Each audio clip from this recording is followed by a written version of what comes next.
I think we are back. We are moving to session 2.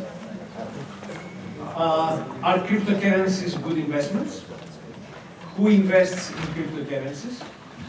This is the theme of the session 2. I'm Michael Papaioannou. I am serving as an expert for the IMF, and I am a visiting also scholar and professor here at Drexel University. Whatever I'm going to be saying, or whatever comments I am making, they do not have any implications for the IMF, the usual disclaimer that also you heard from the colleagues from the Fed.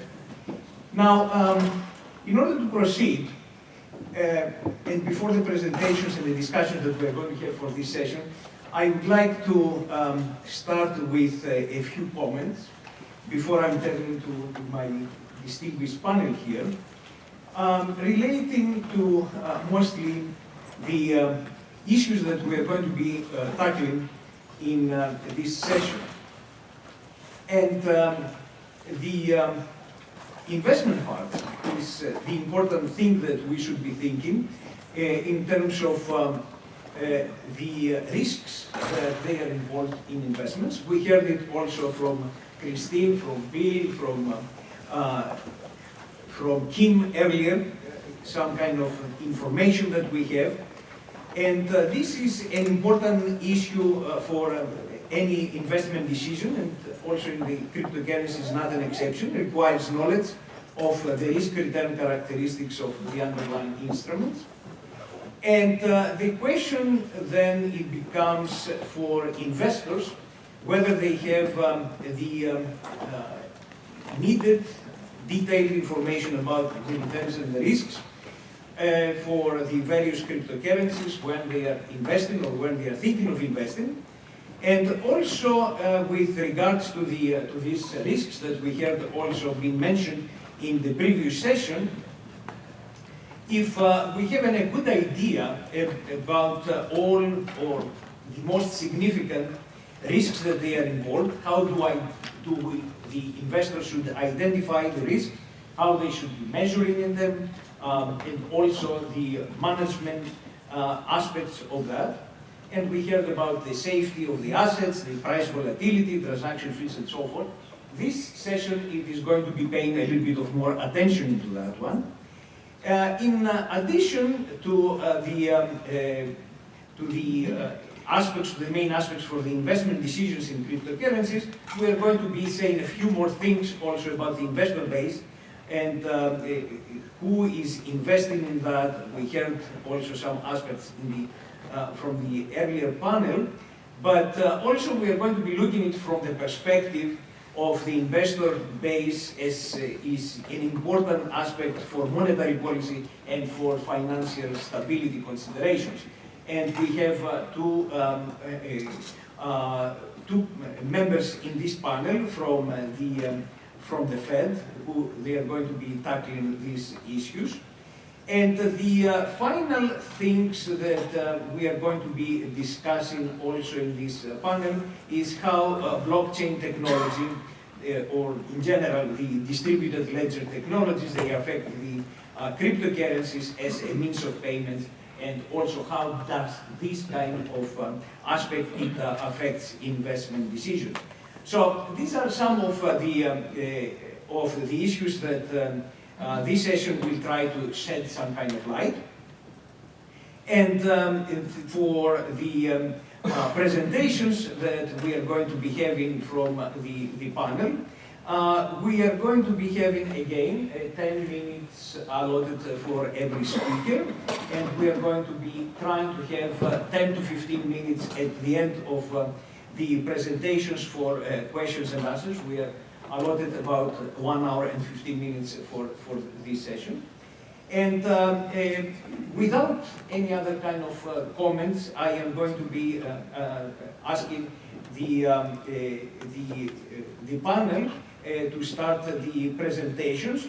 And we are going to be starting with the first speaker, Jim Cunha, who is a Senior Vice President, Treasury and Financial Services Group at the Federal Reserve Bank of Boston, and with after his presentation, we are going to be continuing also with Greg, who is going to be also giving his aspects from his own perspective. But let's start with Jim at the moment, and taking the floor, please.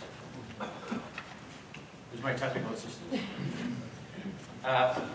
So thanks, while we're getting set up, I'm Jim Cunha.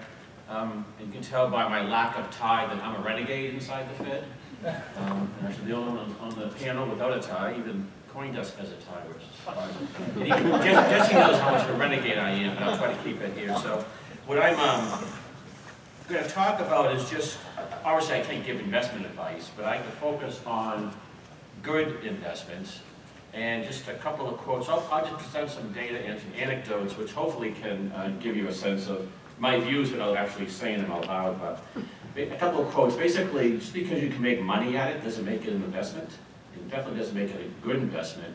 And we've used the term, I think Christine used the term, the Wild West. So remember, a lot of people got really rich off gold. They got houses if they were on the Homestead Act. But a lot of people died in the Wild West. So this is a risk-benefit trade-off we have to be thinking about. Yeah. So I can't give advice, but here's some people that made a lot of money investing that do give advice. And just some of the keywords here. Difference between investing and speculating. Know the arithmetic. In other words, use the data to actually figure out if is this a good investment. Risk comes from not knowing what you're doing. There's a guy who sat next to me at dinner last night at a sushi bar, and he said he invested because his friend said to invest. And so far, he only lost $10,000 on his investment. But at least he picked Ripple because it's a real company. That was the data he had. Ripple's a company. That's why he invested it. So good on the bottom here, behind every stock is a company. Well, not really. Not when it comes to cryptocurrencies. It's generally never a company. So a few things I'll talk about: price volatility, performance, transactions. So I'm a payments and technology guy. My data is a simple graph. I don't do regressions and stuff like that. So this is data with a small d. I'll talk about some hacks, and this is really trying to get a sense of what are the risks associated with these cryptocurrencies. So I do a lot of speeches on this stuff, and this used to be the most exciting slide I had, which was the run-up of Bitcoins in 2014. It was crazy days, man, crazy. Went up to $1,000 almost over the course of a short period of time. Well, that little blip in the middle there, that little blip was the crazy days, right? So now you see we're up to almost $20,000 per Bitcoin. Now, I'm not saying this is good or bad, but there's a lot of volatility here. And another aspect here is, if a cryptocurrency goes to zero, there's nothing there. There's no Chapter 11, there's no, you can sell all the physical goods. There's zero residual value if the crypto goes to zero. Because all there is the faith and trust that it's actually worth something. So, a few other data points. Is there a market for cryptocurrency? So obviously there's a market, but is it a good market? So if some of you may know, if you want to sell a Bitcoin, it's free, but you can also add a tip onto it so that the miners have a greater incentive to pick it up and process it. Well, this just shows in a period in late December 2017 where the average price that people had to pay to get their Bitcoin transaction processed was $58 per Bitcoin transaction. So imagine if you're trying to sell Bitcoin because it's starting to decline, or in the middle of a deep decline. Now, 58 bucks isn't that bad, but because of the low performance of the Bitcoin blockchain consensus process, the slower chart here says that for a few periods during December and January, it could take up to 8 days to get a Bitcoin transaction processed. So imagine you're trying to sell your Bitcoin, and what happens in that 8 days, there were 2 8-day periods in December and January where it dropped either 20 or 28% in value. So there's a market, but I question whether it's a good market when you have this type of potential operational risk that you have to take, or settlement risk, depending how you look at it. We've heard a lot about ICOs, so this just shows you there are 4 billion raised in 2017, 1 billion in 2018. This is 10% of ICO funds have been stolen. I got that at CoinDesk, it has to be right, but I'm not quite sure who said it. This actually should say below statistics as I flip the chart here, but this isn't to say that ICOs are necessarily the wrong investment, but it's hard to do due diligence when only 50% have a budget, 80% have a white paper, 43% have actual source code you can look at. So how do you do due diligence when you're trying to invest? Christine has done a lot of due diligence for us by reading all the white papers. And this is 46% have failed. I don't know if that's true or not, but a lot of startups fail. But these are startups, as Susan said, that maybe couldn't get VC money, so maybe that's not too bad a rate because it's ones that were already risky to start. But also it's 46% failed, and did you read the white paper? So it's really just saying it's a hard market to try to understand. I find ICO fascinating, but from a risk perspective, it's a little challenging. This just shows a number of hacks of cryptocurrencies. We all know that the cryptocurrency themselves was never hacked. It was always something else. So the first big one was Mt. Gox. I had an ad I used to use that says, you can trust in us, we're the biggest Bitcoin exchange there is, and they were hacked. But the hacks were all the old-fashioned way.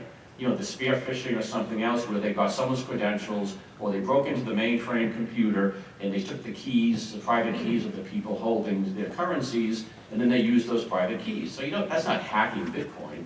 That's hacking exchange or spear phishing on an executive's email and getting some of his passwords, etc.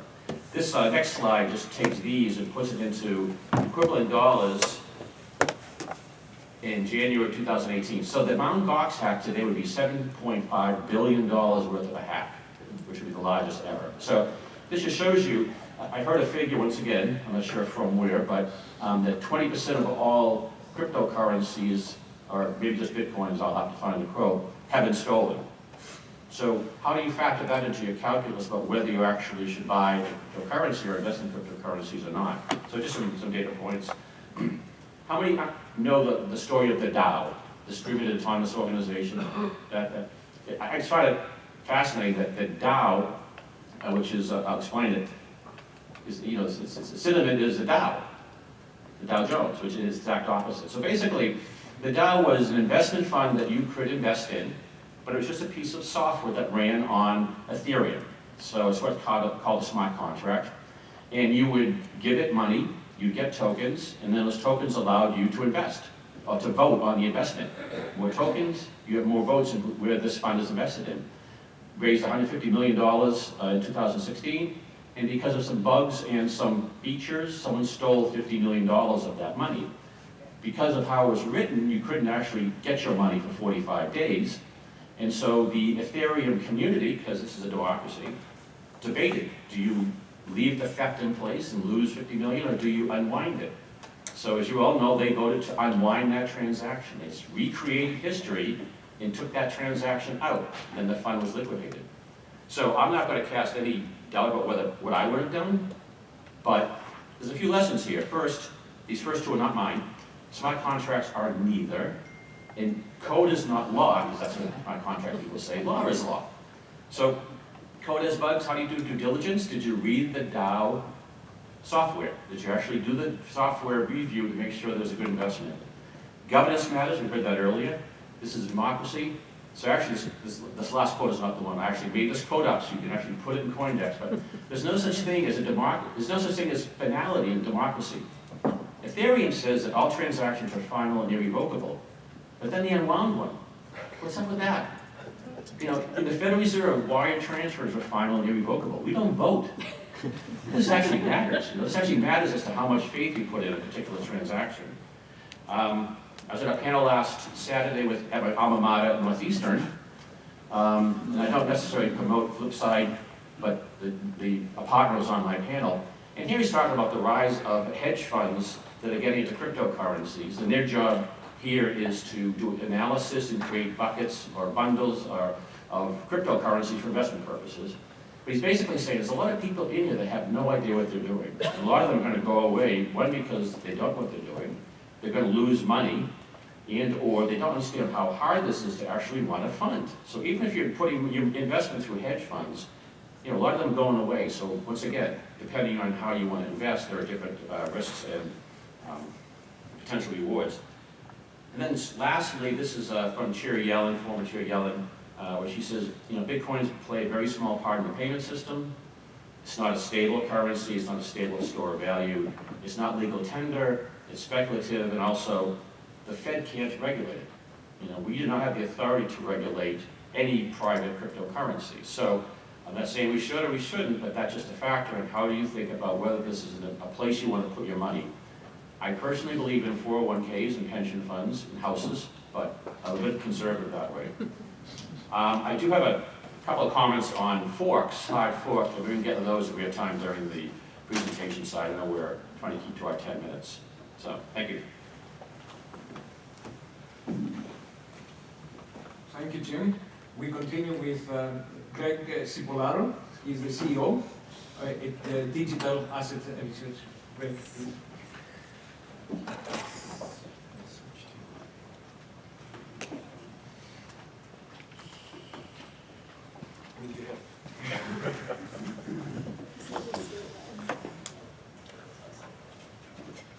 I'm about to talk in depth about cryptocurrencies, and we don't know how to use PowerPoint yet.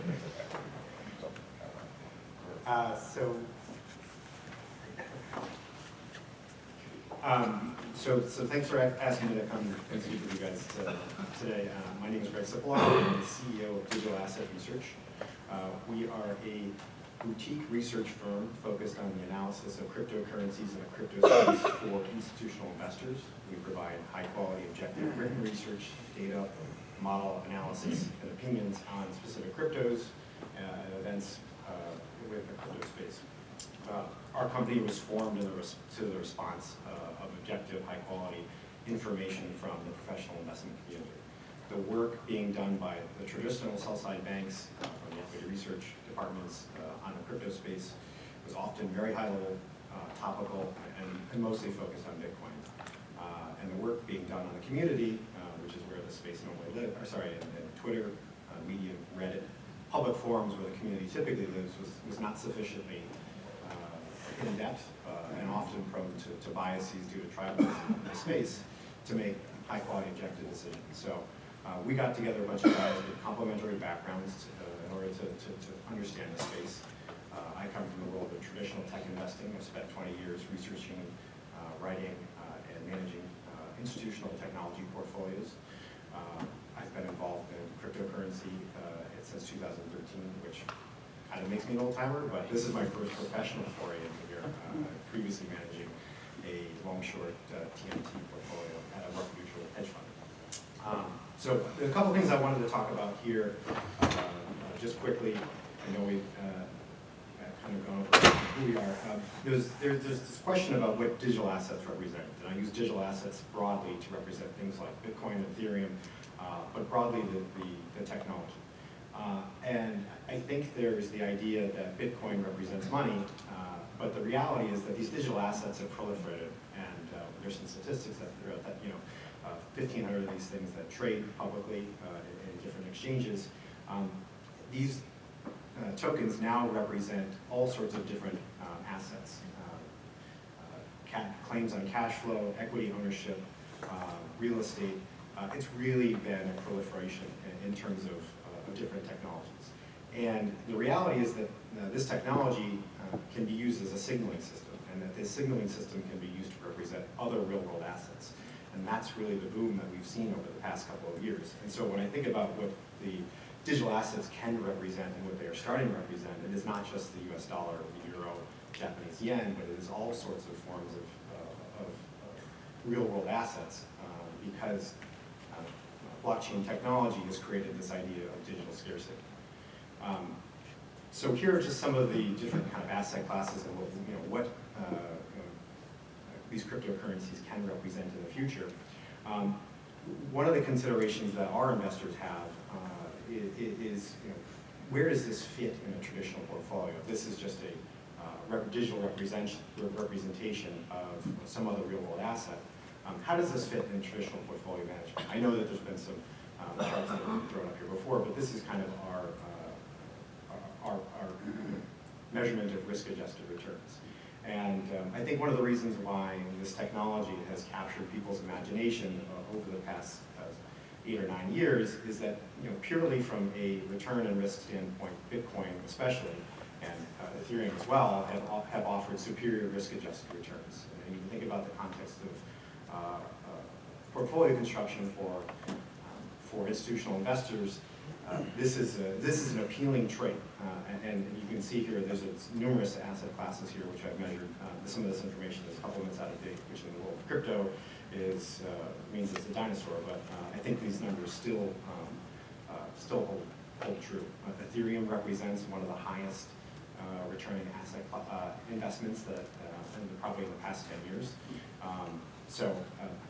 Just to kind of hammer the point home here, that these assets, in the traditional sense of asset classes, have offered superior risk-adjusted returns.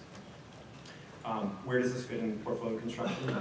This is our analysis of correlation between different asset classes. And what we find here is that there is low correlation between Ethereum and Bitcoin. When you think about last year, the first half of last year was all Ethereum driven, the second half of last year was all Bitcoin driven. So there is actually low correlation between those assets, but there are low correlations or negative correlations with many other asset classes.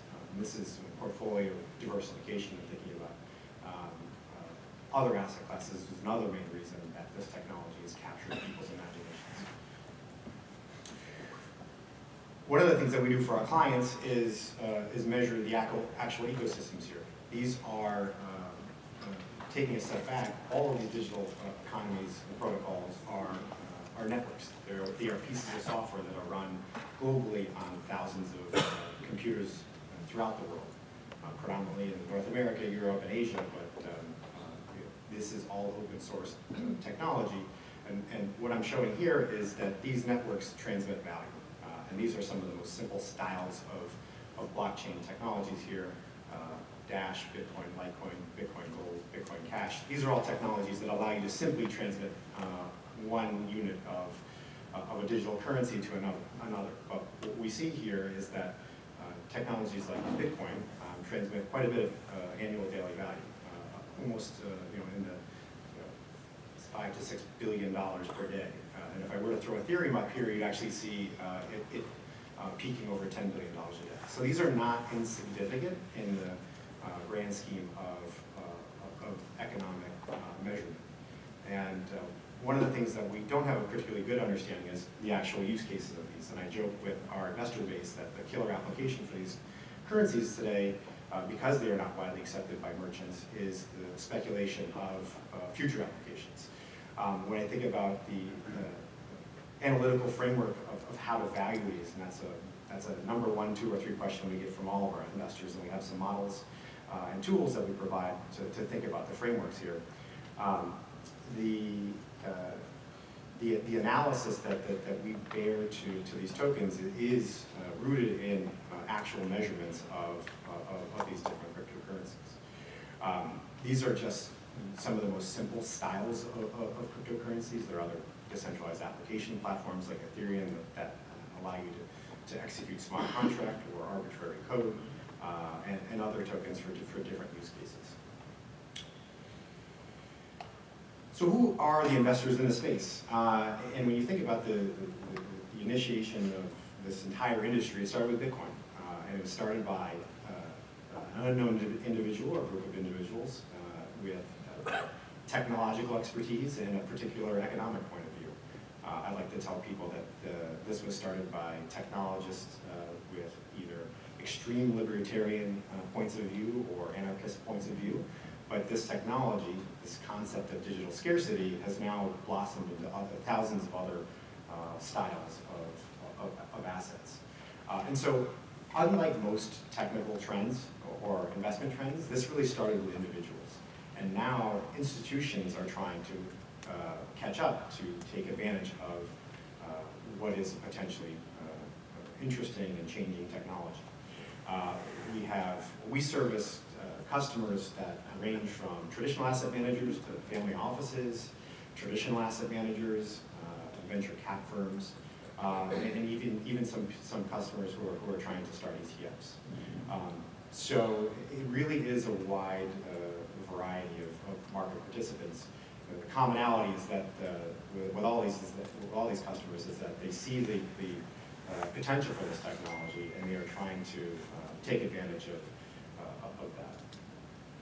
There are a number of institutional challenges with with safeguarding and practically running an institutional grade portfolio.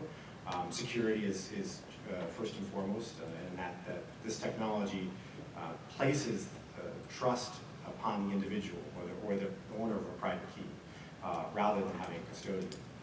For pooled investment vehicles, though, there are laws and regulations that require a qualified custodian. A qualified custodian can have a number of designations, but there are very few qualified custodians with the technical knowledge and the aptitude for risk to hold cryptocurrencies on behalf of their clients. Now that the market cap is appreciated quite significantly, we've seen some new entrances attempt to address this market.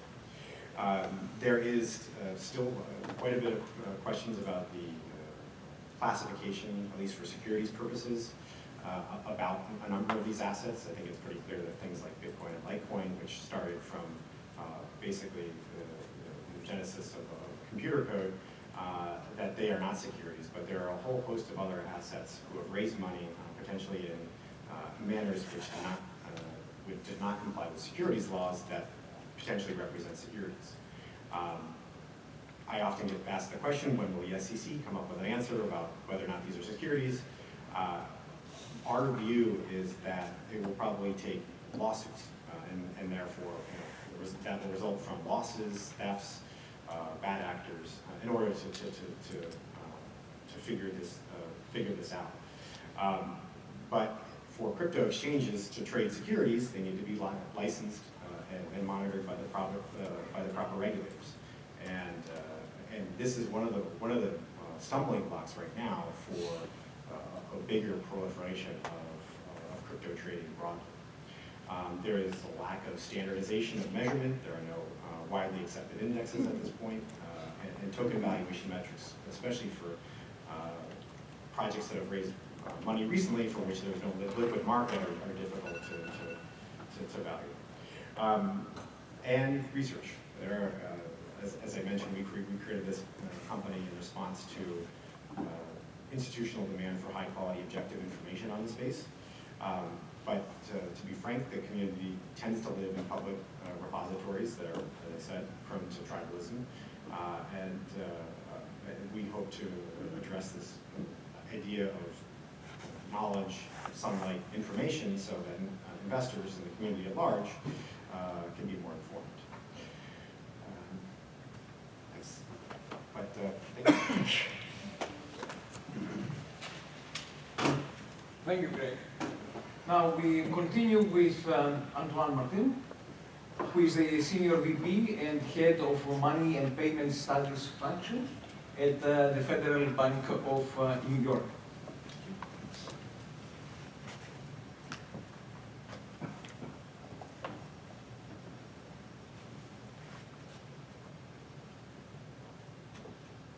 All right. Well, thank you so much for giving me a chance to talk about this topic.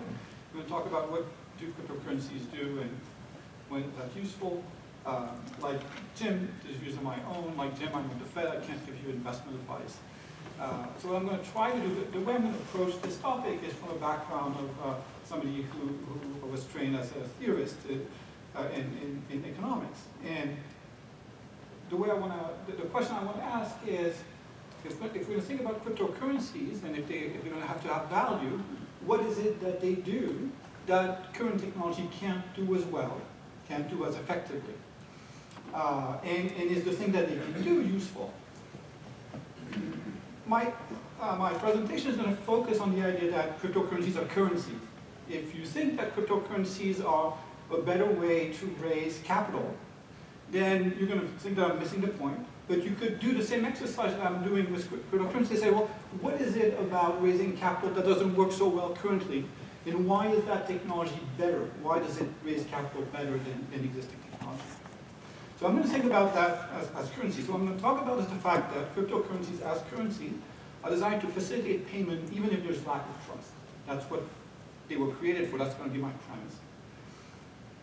This requires some specific features, and I'll describe what they are. And I'm going to argue that these features that are necessary to make payments when you don't trust people hurt the performance of your payment system.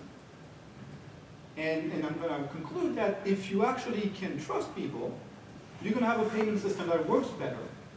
And as such, cryptocurrencies as currencies are really not going to be useful except in very, very special circumstances where you really can't trust people. So let me try to develop that a little bit. So one more thing, just to make sure we're talking about the same thing. So a lot of attention has focused on cryptocurrencies like Bitcoin. You should think of everything I say as being about Bitcoin, although I think it applies broadly to other cryptocurrencies like it. They rely on distributed ledgers. Distributed ledgers have a number of potential applications not related to cryptocurrencies. So as you'll find out, I have a very negative view about cryptocurrencies, but I'm not going to talk about it, but I have a very positive view about distributed ledgers more generally. In particular, I think they could be quite useful in clearing itself. So I want to think of cryptocurrencies as a subset of digital currencies. And I'm going to argue that the key innovation is that they facilitate payment even if there's a lack of trust. So for people who are interested, Bitcoin was created right after the financial crisis. There was this idea, as I understand it, from the founders of Bitcoin that the system had failed, we couldn't really trust it, we needed something that would function even if we didn't trust the system at a high level. So there's a number of concerns that you could have about a payment system that could lead to a lack of trust. You might be concerned about the fact that there are payment system intermediaries and you don't trust them. You might be concerned about the resiliency. What if they fall apart? Wouldn't it be better to have a more resilient system? You could be concerned about the privacy of your information. What if I don't trust the intermediary to preserve my information? You could be concerned that money will lose value. There could be hyperinflation. And what's interesting about cryptocurrencies is that they find ways to sort of overcome these concerns. So one of the things, and this is going to be my main focus, is that they overcome the concerns about trusted intermediaries, the need for trusted intermediaries which you might not trust, by decentralizing the transaction validation. I'll get back to that in a minute. This decentralization supports resiliency. This is a point I was made earlier today. You don't have a single point of failure. They provide anonymity, or at least pseudonymity, which might be valuable if you don't trust people to handle your data appropriately. And they also eliminate discretion about money growth that was brought up earlier, so you don't have to worry about these crazy central bankers taking away the money, the value of your money, because you know exactly how much of Bitcoin are going to be out there. I'm going to focus on decentralizing transaction validation because I think it's the most interesting and innovative aspect of cryptocurrency. I think that's consistent with something somebody said on an earlier panel. So how do you decentralize transaction validation? So if you can't trust anyone in particular, as Dave said this morning, in a payment system, somebody has to say a transaction is valid, right? So I want to make a transaction, somebody has to declare, yeah, that transaction can go through, it's good. But if you don't trust anybody in particular, well, one thing you can do is pick the validator at random, right? So to take a somewhat stretched analogy, suppose you don't trust a referee of a professional basketball game because you think the referee is going to systematically favor one team versus the other. Well, if you had a different referee make every single call, then you'd be less worried that the outcome of the game would depend on the referee being biased, because it wouldn't be the same person making the call all the time. So it'd be very difficult to affect the outcome of the game. And so if you pick the validator at random, essentially no single validator has much of an incentive to not call things as they are. So the way things typically work is that any network participant can be a validator. So how do you pick them? You have to pick them at random. You don't want to have a way for a validator to be able to exploit that situation. Well, the ways typically work is that you use proof of work. There's a mechanism that picks the validator. Proof of work is one of them. There could be others. Another thing that's very important, if anybody can be the validator, is that you have to be able to see, everybody has to be able to see the same information, right? Because everybody has to be in a position to say, oh yeah, this person who wants to transfer a Bitcoin to somebody else, they actually do have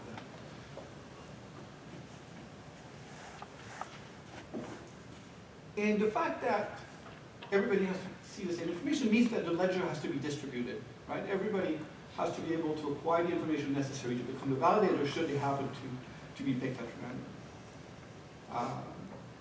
Again, if some participant had more information than others, or if they had better access to that information, you wouldn't be able to trust that. They could abuse it. Okay, so all this to say that currencies are going to be most useful. They were designed to be most useful in an environment where trust is lacking. And that's not a problem that is very important in most societies, certainly in North America, but in most developed countries. Now, there are situations where they can be valuable. I'm told that in some countries where you really can't trust anybody, Bitcoin is the best way to make payments.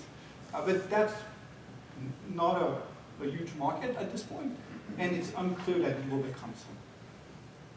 And some of the features are necessary in an environment where you lack trust, make cryptocurrencies cumbersome to use. And so some of these things have been said earlier, but the consensus algorithm is costly, it limits throughput, it's not clear that finality is guaranteed, it can take 8 days for your payment to go through, and as somebody said earlier also today, the process is remarkably wasteful. Now, there's a lot of work going on in this area where people are trying to provide improvements to make these things better. Perhaps there are better consensus algorithms. Perhaps you can do more throughput. But at the end of the day, it's going to be really hard to find a way to make this better than an environment where you just have trusted intermediaries, which is the way payment systems work in most societies. So to summarize what I'm saying, I'm thinking of cryptocurrencies as currencies. And I don't want to, as much as I'm negative on cryptocurrencies in general, the ability to create a transfer system where you don't trust people is actually remarkable. I mean, it's really incredibly cool that somebody was able to come up with that. It just happens to not be very useful for payments. It might be useful for other things. It's really, my view is that it's just not very useful for payment. Other aspects of distributed ledger, which are the technology that underpins, might be useful. But my view, as far as currencies goes, is that it's missing something.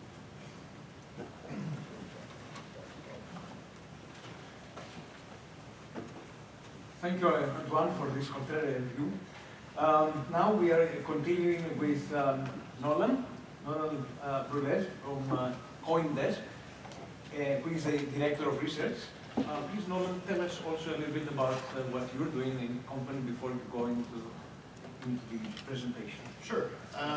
So let me just get my slides up here. So I'm trained as a lawyer. Do not practice law, never have. I'm just missing the list here. Fine. So the first job I had out of law school was with the Senate Banking Committee in Canada. And I looked at sort of long-term studies over 1 year. I would look at legislation as it came through, but mostly these long-term studies. So in 2009, 2010, I did a long-term study of the meltdown. In 2012, I did one on terrorism financing and money laundering regimes. So basically FINRA and FINTRAC and all these guys. But that's when I first heard about Bitcoin, and my jaw dropped when I understood the implications of what was happening. So in 2013, I was pushing all kinds of corners in the Parliament of Canada, and I got $1 million together, and I did a 1-year study of Bitcoin.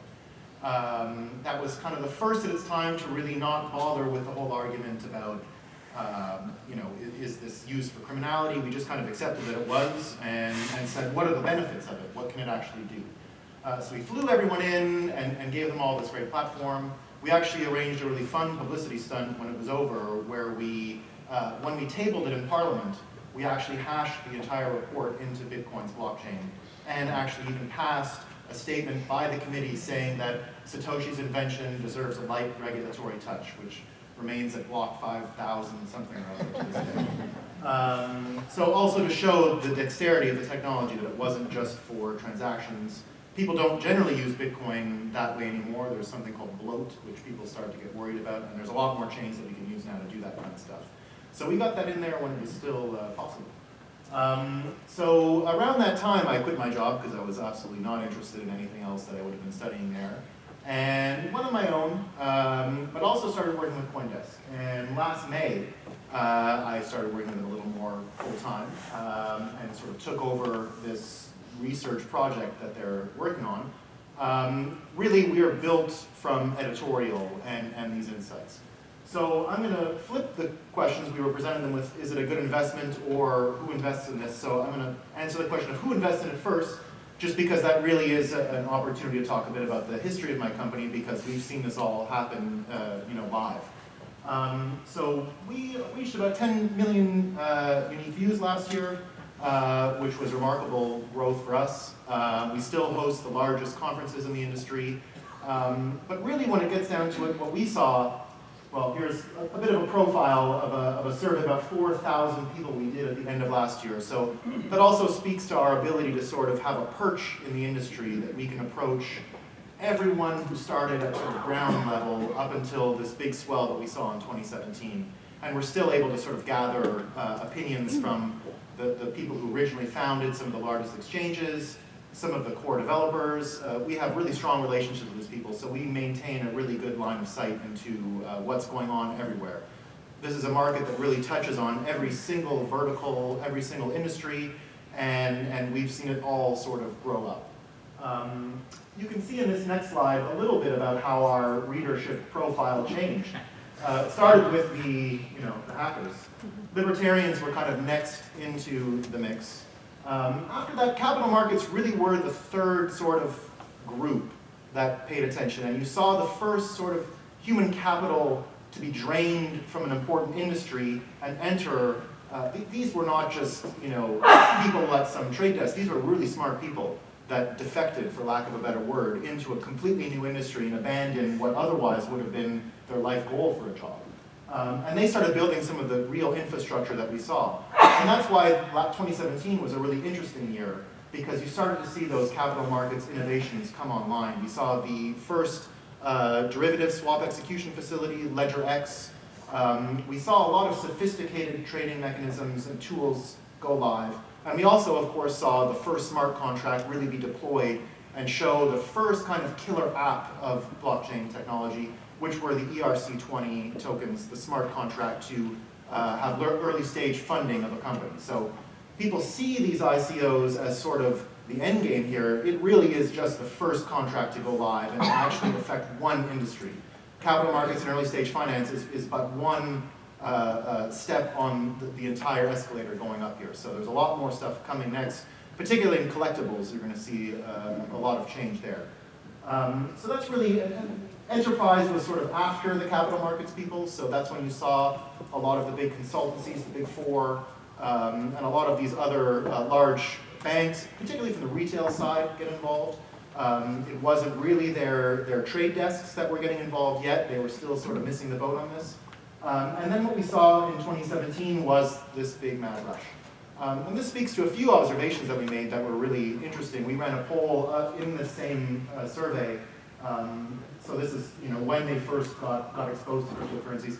We ran a really interesting poll, and we found, despite what some of the mainstream media was saying, that people were borrowing money to buy Bitcoins, and you heard all these stories, people were taking out mortgages. What we found was only about 19% of people had even borrowed to buy crypto. So if it was a bubble that existed in 2017, it was one of the first in history not built from margins and credit, not built from banks borrowing. The banks were really late at this game. A lot of these trade desks were late. This was just general people with ideas. People who had bought ETH at 60 cents or had worked for ETH at 60 cents. People who had worked for Bitcoin when it was $10 were able to take that money and start seeding it into other projects. So these people did tremendously well. This now, I guess, is the beginning. So this is another question that we asked. With the rise of the popularity of cryptocurrencies in 2017, do you think the industry moved away from its cypherpunk roots? So a cypherpunk really goes back to these early days of cryptography. And the dream of some of these people was to create Bitcoin, but no one could figure it out. It had a lot of problems. There were pieces that were coming online, like Hashcash and a few others that were interesting, and if you looked at them, they missed something, but they were the constituent parts that went into Bitcoin. Nothing in Bitcoin was new.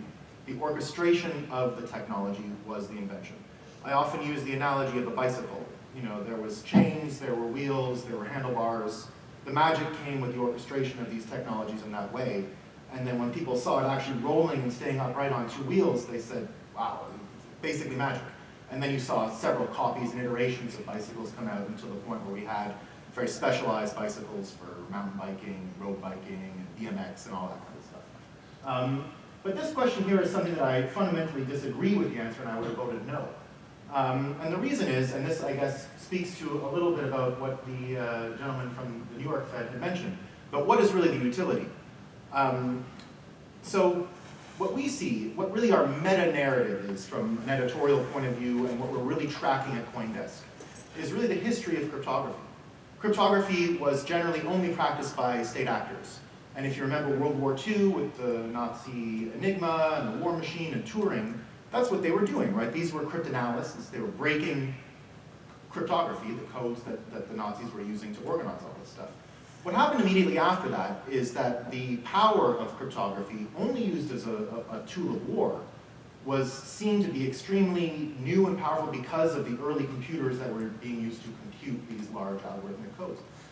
What happened was cryptography was then labeled as a munition, as a gun, as a bullet. So commercial development and deployment was restricted for various reasons, Cold War politics and lots of other stuff. And so we didn't really know what was going on in cryptography. There was no university studying it. There were no books on it. Everything that was going on was being done primarily by the NSA, who would just simply hire anyone who was working on interesting stuff and use their research for their own internal stuff. That all changed in the 1970s when one of these LSD dropping guys named Whitfield Diffie got together with a Stanford professor named Martin Hellman, and they made the first ever civilian invention in cryptography, which was public key cryptography. They knew what was going to happen with the internet. They were looking at this and they realized that the key management problem, getting a decryption key to someone who is a world away, had to be solved in order for us to secure the internet. And he came up with this wonderful idea to split the key in two, to have a public and a private key. What ended up going wrong from there is that this architecture was not implemented in its full simplicity. We built the internet, but we didn't build public key cryptography in that simple orchestration. What we ended up doing was saying to these parties that manage cryptography for us, I will give you everything about me if you give me and manage my cryptographic needs. So here is my dog's name, here is my mother's name, here is my mother-in-law's name, and all the other personal information you need on me. And so we still see that to this day when we use our normal plastic cards or when we pay for things in a digital manner. What's really happening is we're conducting a pull transaction.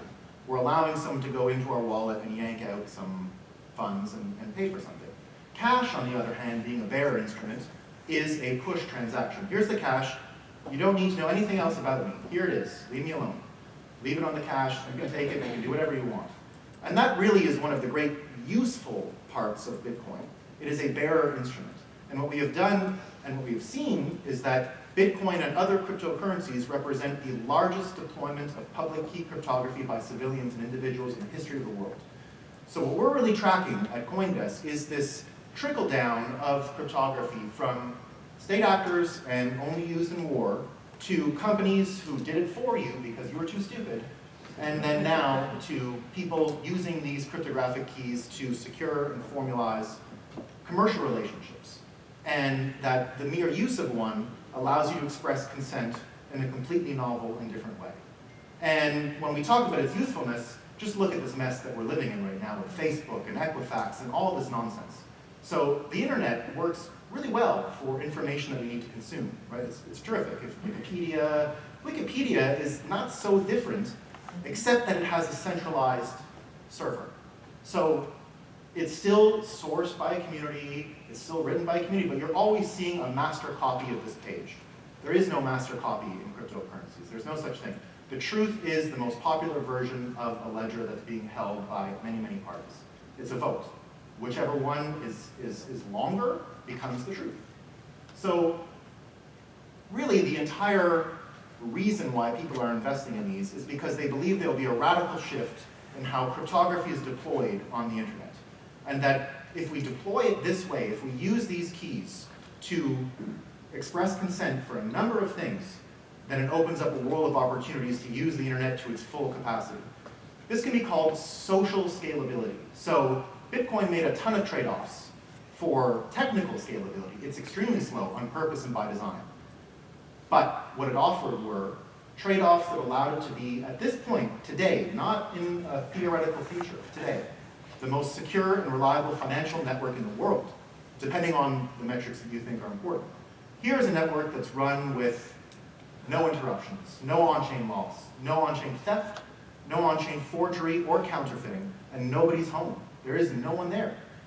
If you look at a bank and you look at the number of attacks that they're trying to protect their mainframe, their servers from, it's remarkable, and the amount of resources they must deploy. So when we really even look at the regulatory burden that is out there, people say, oh, well, regulatory burden will come and take down cryptocurrencies. We see it completely the opposite way. This human aspect of regulatory compliance, where you have to send human beings to do all this stuff, is part of the problem here. You can actually code a lot of this regulatory compliance into the two important questions that cryptocurrencies solve in the digital world, which are authentication and authorization. So those problems remain. Who are you on the internet? Who are you? You're just some person. And can you do what you're trying to do? Right? These are really the two questions that it's trying to solve. Who are you? Do you have the key? And that really goes to this idea that in law, you know, they say in law, 9/10 of the law is possession. Possession is 9/10 of the law. In cryptocurrencies, it's 10/10. It is the law. But there's no other recourse. So this is a technical problem that we are still trying to solve, because we see that in inheritances, for example, when you pass away, how do you get the keys to someone? But all kinds of innovation is happening around there. You can see these escrow keys, these multi-sig keys. Lots of innovation is happening on the key side of all of this stuff. That problem can be compounded if we go a little further into this whole Internet of Things revolution. So machines are not going to have a mother's maiden name and a dog's name to authenticate themselves. They're not going to be able to run the way we have built everything else on the internet. They'll need to authenticate likely in a way that looks a lot like a Bitcoin wallet. So you're going to see, we're throwing a big conference in May in New York City, and we have several panels built just on that. So this idea that a lot of the wallet makers in cryptocurrencies have already realized they have a major play in Internet of Things, and this was kind of an unintended consequence of their work when they said, okay, well, you know, take a car, for example, right? These automatic cars everyone's hearing about these days. Cars are going to be driving, and they're going to go around, and they're going to have all these devices. So when you get into a car accident, you have something called a forensic audit of responsibility, right? That's really the skid marks, and you hit the person from behind and cause an accident. Who's responsible? So what are you going to say when we don't know if it was the firmware, if it was the hardware, if it was the software, if it was the manufacturer? And you're not going to be able to find that out if you build it the way we've built the internet until now.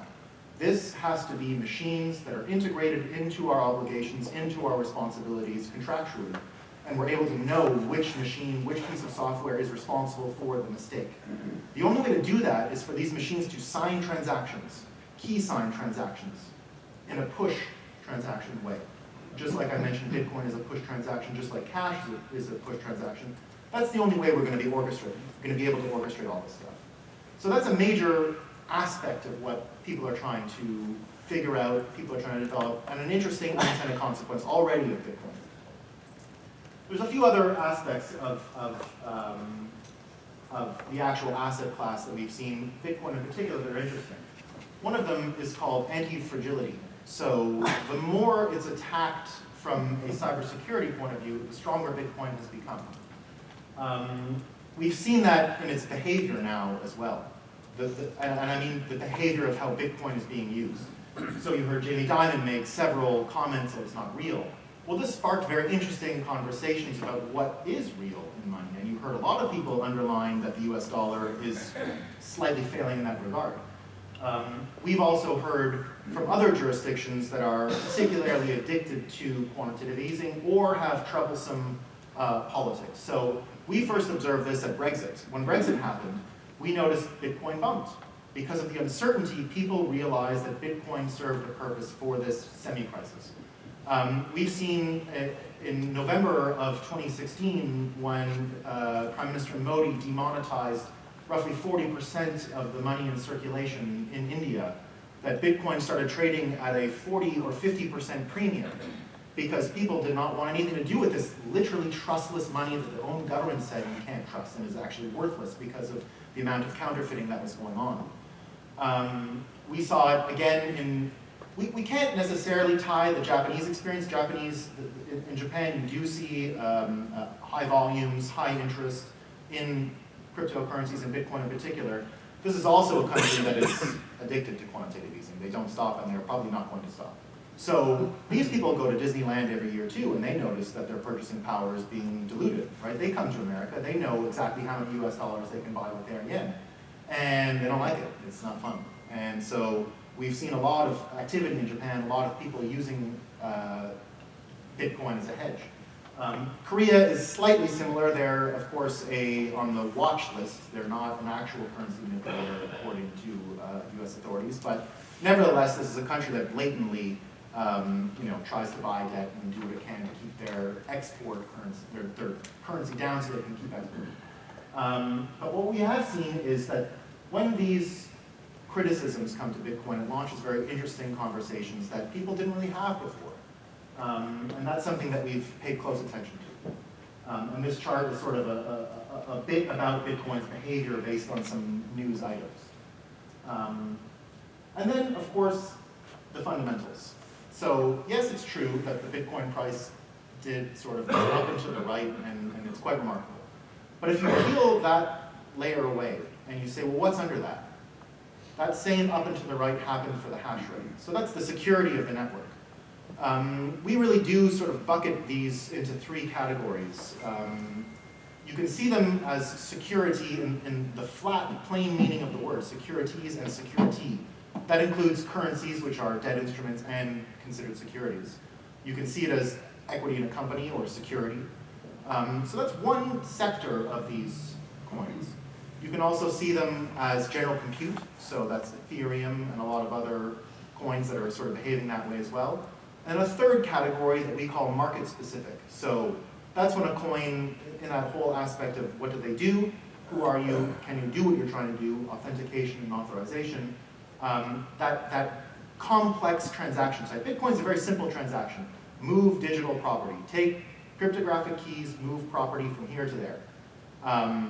So very simple transaction type. There are other more complex transaction types that are being coded into different cryptocurrencies that are able to capture very complex relationships and contract types and allow people to use these keys to form consent and establish secure commercial relationships in those particular ways. So that's my entire presentation. There you go. Thank you very much, Nolan. Now, with these presentations, we hope that we have a more general view of what are the issues that we are dealing in cryptocurrencies, and also the issue of currency versus investment, who are the investors. I would like to ask if there are any specific questions for the panelists. Yes, please. I'd like to ask you a question of a basic question. Which by the way is not only to this panel, maybe also to some people that are knowledgeable about that. There are those terms that are floating around. One is the blockchain technology. I think I'm begging familiar with. But then there is also the distributed ledger term. Now, what I wonder is whether this is just two ways of describing the same thing, or there are different technologies. In other words, the distributed ledger is one way to having this related. So it's one way of having a distributed ledger using the blockchain technology in the computer, or is it a different kind of technology? Maybe you could really expand a little bit whoever is familiar with that on the technical aspect of that terminology. That would be very interesting. It's easy, actually. Go ahead. No, good. I was just saying, to me, DLT is the parent of blockchain. Blockchain is a style of distributed ledger technology. There are other types of distributed database structures. And so when you think about a blockchain, as being a particular structure. There are other experimental technologies. Directed acyclical graph is a perfect example. Majority of the tokens that trade today, with the exception of a few, are structured in blockchain-style technologies. So this other organization is still very small. Can you give us an example of one alternative technology which is not blockchain? Yeah. So there's so DAG. DAG is just an yeah, acronym. exactly. What is So it? so IOTA is the largest directed acyclical graph style of distributed ledger technology of the open source protocols. Does it also use a lot of electricity like the blockchain? Yeah. So the consensus mechanism is a different layer of creating the blockchain structure. The consensus mechanism can be broadly proof of work, which we talked about with Bitcoin mining and all these computers all around the world creating or trying to solve a computationally difficult problem. There's broadly another style, proof of stake, which could be represented in a number of different styles and manners. All that being said is that even proof of work comes in different flavors as well. There are many different styles of consensus algorithms that have benefits, trade-offs that projects consider when they're thinking about building their technology. Jim, do you want also to? No, I think he is. I mean, distributed ledger is a more generic term for a ledger that's distributed in many places. Blockchain is when literally the blocks are chained together such that every transaction every Bitcoin transaction is on that ledger. So it's every transaction versus, maybe it's called the state database, which is the end balance. So really, blockchain is more specific than distributed ledger. The consensus is just how you validate transactions and then how you all decide that you're going to update your copy of it. Since there's multiple copies, you have to figure out what are the rules for updating the thousands or hundreds of ledgers that we all share. That's the consensus. There's rates that varies based on the business case. Yes, please. I'm treading water as far as the concepts and terminology. I hope this comes out intelligently. But Mr. Martin, you mentioned about the law is law, and Mr. Bauerle mentioned about cryptocurrency is law. Is there any common ground? I understand these as being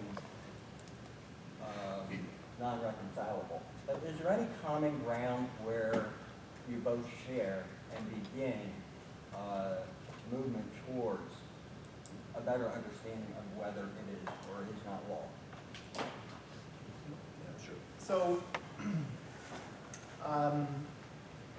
I think the answer lies, perhaps if it's just about terminology, that's one thing. The whole industry is suffering from brand new invented words and no commonly held meanings.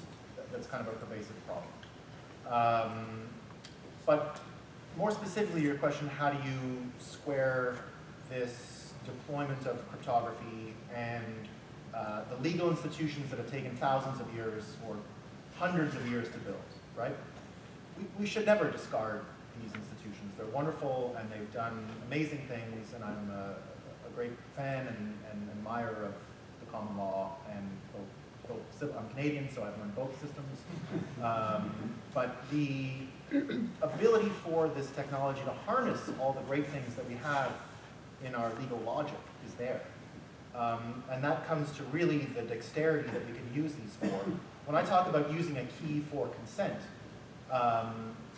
that's part of it. To what you're consenting to, these are early days, but I can imagine not long in the future, or it is very easy to imagine, many types of regulatory compliance issues being hard-coded into a blockchain, so that when you use that key and you are consenting to a transaction, you are actually consenting to what is a canned version of a regulatory compliant contract or transaction. So a lot of regulators will be, I think, disintermediated, not today or tomorrow, but as this technology becomes more robust, more tested, And I guess that's another question too, and we saw it with the debates around the fork last year, and a lot of people bring it up. When we're dealing with cryptographic protocols, it's not exactly the same thing that we've seen in Silicon Valley and in tech development until now. That sort of Silicon Valley philosophy of fail, break things, move fast, ship it out, doesn't work here. If you mess around with a cryptographic protocol and it's broken, you can't send a patch. It's done, it's over. So there is a very conservative growth angle inside of cryptocurrencies. It is Wild West for sure, there's no doubt about that. But if you look at the conservatism inside of the Bitcoin protocol, this is a very robust, very competitive environment, and that moves much slower than we're used to. Cryptography is not the same thing as the computer science we've seen out of Silicon Valley before, and that's a bit about what we saw in the fork. We saw the Silicon Valley money that went into Bitcoin infrastructure and some of the exchanges and some of the typical tech companies in a very open debate with the cryptographers who said, we're not in a hurry here. You know, we're not in a rush to ship upgrades to Bitcoin because there's so much value caught in this idea that it is the most secure and reliable financial network in the world, and you don't play around with that. So I think you'll see it start eating into regulatory compliance and law in the short term and in the long term. Let me try a slightly different angle to that. I think most of what I'm going to say is along the same line there. So at the risk of oversimplifying, the way I think about code as law is just saying we have a system and there's going to be an outcome, and we agree that whatever the outcome is, it's always the right outcome. And then the law is saying, well, what if there's something unintended? And the code is law, people say nothing can be unintended because the code is always right. And then some people say, wait a minute, maybe there are things that are unintended. And in that case, there should be a recourse. There should be a way to go to court. And so it's not clear who's going to win. My guess is that lawyers will be interested in helping people in case there is something unintended. I would agree with Antoine on that. No one wants a world here where it's some robot that you can't argue with telling you it's over. Sorry. Nobody wants that. So that's not what anyone's building in the cryptocurrency world. But this idea that things can go wrong, we're trying to solve it. Please, go ahead. One question for Nolan about cryptography and its future. So I've heard in the industry a bit of anxiety about the eventual coming of quantum computing and the ability to crack the current cryptographic codes that we use and they're robust.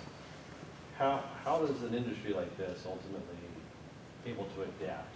Is it you know, and if the cryptography behind Bitcoin, for example, can be cracked, how do you move on from that and still have Bitcoin?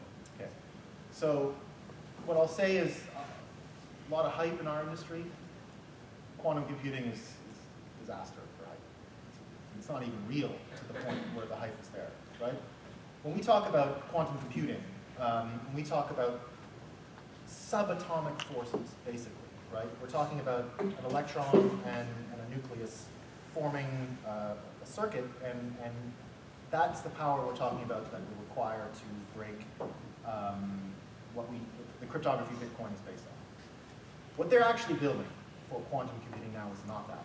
It's trying to get away from the size of the silicon atom and getting to something a little smaller than that. It is using the qubits, so it's not ones or zeros, it exists in both states. This is nowhere near the type of power that will be required to break the algorithms Bitcoin is based on. The jump that will be required is, we don't even know it yet. So there is a lot going on with quantum computing, but not the kind of quantum computing that will destroy Bitcoin. It is labeled and sold and packaged and marketed as quantum computing. It's not the one that can break it. So from where I see, they have to have one of those big breakthrough moments in quantum computing for that to be a true danger. and they're not there yet. So if they get there, then it's true, it's a big problem. When they get there. When they get there, could be. It will happen. And there are sort of post-quantum, there is sort of a frontier effort within Bitcoin on post-quantum, right? So I think it has a lot to do with key management, but beyond that, it's a race. A slow, long race, but it's started. Yeah, please go ahead. I want to follow up real quickly. I mean, you actually talked about the collectibles market. I have an interest in the, I guess what we call emotional assets as well. So you talking about the application of, say, the distributed ledger to help against, say, vintage wine fraud, because there's tons of vintage wine that's faked. So if you track that on a distributed ledger, you really would have a very difficult time, maybe you'd argue an impossible time, faking that wine. So Yeah, that's exactly it. There's a lot of research that's being done, a lot of work, a lot of commercial work being done on that part. So just the sort of authentication and provenance angle. Multiple companies, I think you can probably speak to that pretty well. These are ownership or proof of ownership of these assets. They're not the physical assets. I think what people talk about is digitalizing collectibles and physical assets. It's the representation of the ownership of these assets that is then verified. So yeah, there are plenty of a collectibles market driven by kind of this idea of scarcity and ownership of what is a piece of software. So Marshawn Lynch had a shoe a couple of years ago that used that. It was already a couple of years ago. It was the Beast Mode Royal Chuka. And all it was basically it came with a key, right, a cryptographic key. If the key turned and the engine started, in this case, it verified to the blockchain that it was there. It made sure it was one of one. That was the key that belonged to the shoe that had a hash of that identity put into a blockchain. So all it meant is if the key lined up with the physical asset, you're good. We are starting to see a much wider deployment of that. So this CryptoKitties craze that started last year, these are, so we have ERC20s on the Ethereum blockchain. There's another smart contract that's being deployed now. And what you're seeing there is sort of what was an interesting thing they had there was that these assets were able to mate and create new ones. And that there was like stud fees that you could charge if you were an early cat. And this will, I believe anyway, really find a home in the fantasy sports market, where you're already seeing tremendous applications and uses of data and associations with brands and labels. So if you mix brands and labels and data, you find a really huge market in fantasy sports. I think crypto will eat that industry shortly. Since we have gone over our allotted time, I would like to thank the panelists for a very interesting discussion that we had.